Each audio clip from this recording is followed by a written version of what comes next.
The story begins with Iron Man's memories. He recalls a party from 1999 where he met a woman named Maya Hansen. Maya tells the handsome Tony Stark that she has discovered a cure that can completely heal physically disabled people, and she calls it Extremis. Meanwhile, a scientist named Aldrich Killian, who is also physically disabled, approaches them. He offers both of them a chance to work with him, but Tony Stark doesn't pay much attention to him.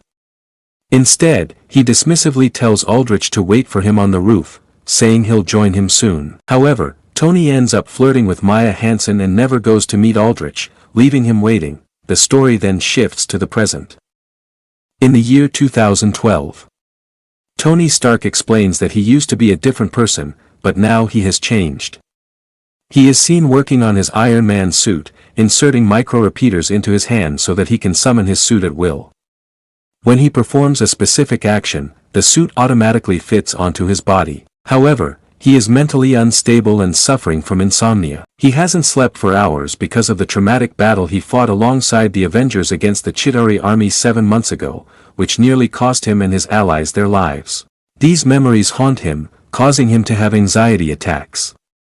His mind feels empty, and this is why he struggles to sleep. On the other hand, Aldrich Killian, the same man Tony Stark ignored in 1999, now visits Pepper Potts, Tony Stark's girlfriend and CEO of Stark Industries.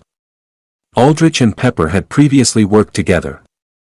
When Pepper sees Aldrich, she is shocked by his youthful appearance and the fact that he, once disabled, now walks perfectly.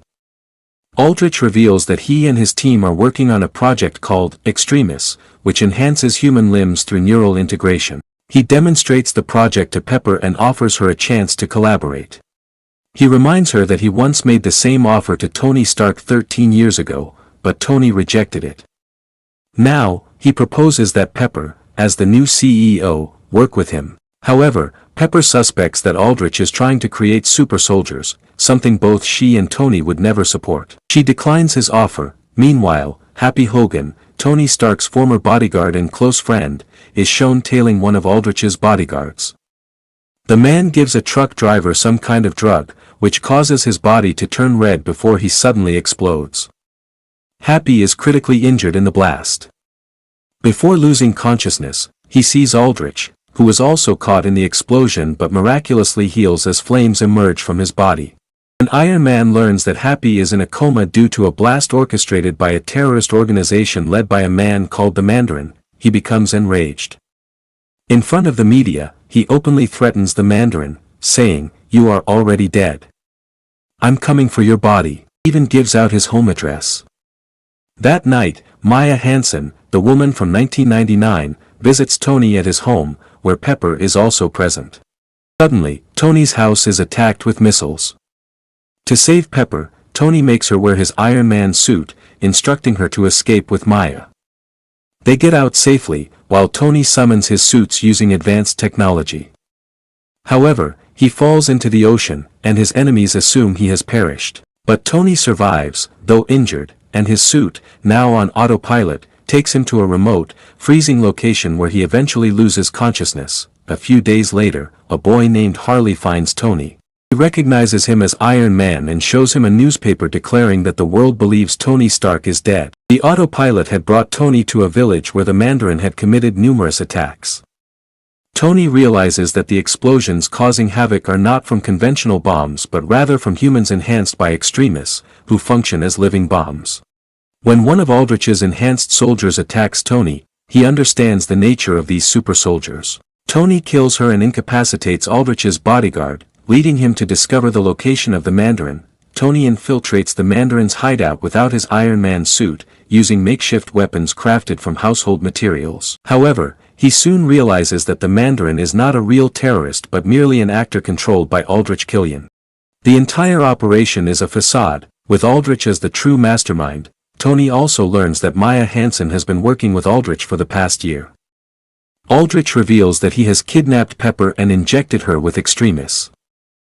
He threatens Tony, saying that unless he helps stabilize the Extremis formula, Pepper will die. Maya, realizing Aldrich's true intentions, tries to stop him and threatens to kill herself to halt his research, but Aldrich coldly shoots her, Meanwhile, Aldrich captures Colonel James Rhodes, Tony Stark's friend and the operator of the Iron Patriot suit, formerly known as War Machine. Aldrich intends to steal the suit by forcing Rhodes out of it. When Rhodes refuses, Aldrich heats the suit until Rhodes is forced to eject. Now, Aldrich has control of the Iron Patriot suit. At the same time, Tony manages to repair and recharge his own suit. He summons it using his new technology and escapes captivity. Tony and Rhodes learn that Aldrich's next target is the US president. The president believes he is being protected by Rhodes in the Iron Patriot suit, but it is actually Aldrich's agent inside. The real Rhodes and Tony rush to stop the attack. Tony defeats Aldrich's operative in mid-air, saving the falling passengers of the president's plane. Aldrich, wearing the Iron Patriot suit, takes the president hostage. He plans to execute him live on television to install the vice president, who is secretly allied with him, as the new leader. Tony and Rhodes arrive to stop him, and Tony commands his autonomous Iron Man suits to attack Aldrich's forces. During the battle, Pepper appears to be caught in an explosion, seemingly dying. Devastated, Tony fights Aldrich, using all his technology to try and defeat him. However, Aldrich is too powerful and regenerates despite Tony's efforts. Just as Aldrich is about to kill Tony, Pepper, who survived due to the extremists inside her, reappears and kills Aldrich herself. After the battle, Tony embraces Pepper, relieved to have her back. He destroys all his Iron Man suits, as Pepper dislikes his obsession with them. The vice president is arrested, and Tony undergoes surgery to remove the shrapnel from his chest, eliminating the need for his arc reactor. As he leaves the ruins of his home, he throws his broken Iron Man helmet into the ocean, symbolizing a new beginning. Tony Stark concludes, saying, "Even if you take everything from me, one thing you can never take away is my existence." In a post-credit scene, it is revealed that he has been narrating this entire story to Bruce Banner, who had fallen asleep during it. And with that, the story ends.